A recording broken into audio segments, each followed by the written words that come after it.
नमस्ते, स्वागत छ यहाँहरुलाई मेरो च्यानलमा। आज म यहाँहरुलाई म्याक्रोनी बनाएर देखाउँछु। यो चाहिँ एकदमै सजिलो खाजा रेसिपी हो। म्याक्रोनी बनाउनको लागि सबैभन्दा पहिला यसलाई बोइल गर्नुपर्छ। यसमा चाहिँ थोरै नुन पनि राखेर बोइल गर्नुपर्छ। यो यतिको भइसकेपछि यो म्याक्रोनी राम्रोसँग बोइल भइसकेको छ।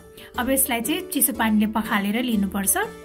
म्याक्रोनी बनाउनको लागि मैले प्यान तताएको छु। अब यसमा चाहिँ थोरै तेल राख्ने।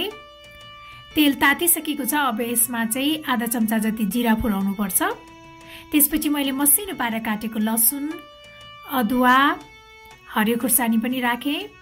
यसलाई चाहिँ एकैछिन चलाउने। अब यसमा मसिनो पारेर काटेको प्याज पनि राख्ने। प्याजलाई चाहिँ आधा मिनेट जति भुट्नु पर्छ। अब यो मसिनो पारेर काटेको गोलभेडा पनि राख्ने। अनि मैले राखे नुन स्वाद अनुसार, आधा चम्चा जति बेसार अनि जिरा धनिया पाउडर। त्यस्तै मैले थोरै रातो धुलो खुर्सानी पनि राखे। यो चाहिँ अप्सनल हो। अब यसलाई राम्रोसँग मिक्स गर्ने।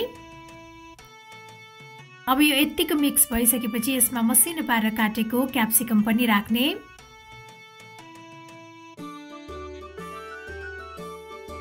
अनि मैले हरियो मटर पनि राखे।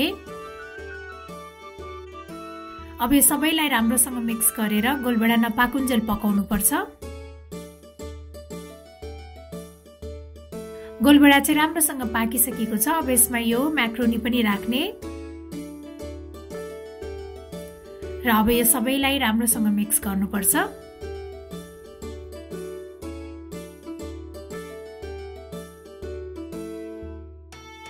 अब यसमा काटेको यो हरियो धनिया पनि राख्ने।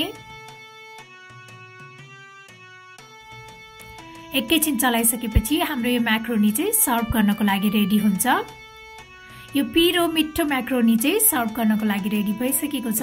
मलाई आशा छ यहाँहरुलाई यो म्याक्रोनीको रेसिपी पक्कै पनि मन पर्यो होला। र मेरो अरु यस्तै रेसिपीहरुको लागि प्लिज मेरो च्यानललाई सब्स्क्राइब गरिदिनु होला र मेरो भिडियोलाई लाइक, शेयर र कमेन्ट पनि गरिदिनु होला। Thank you for watching. Bye bye.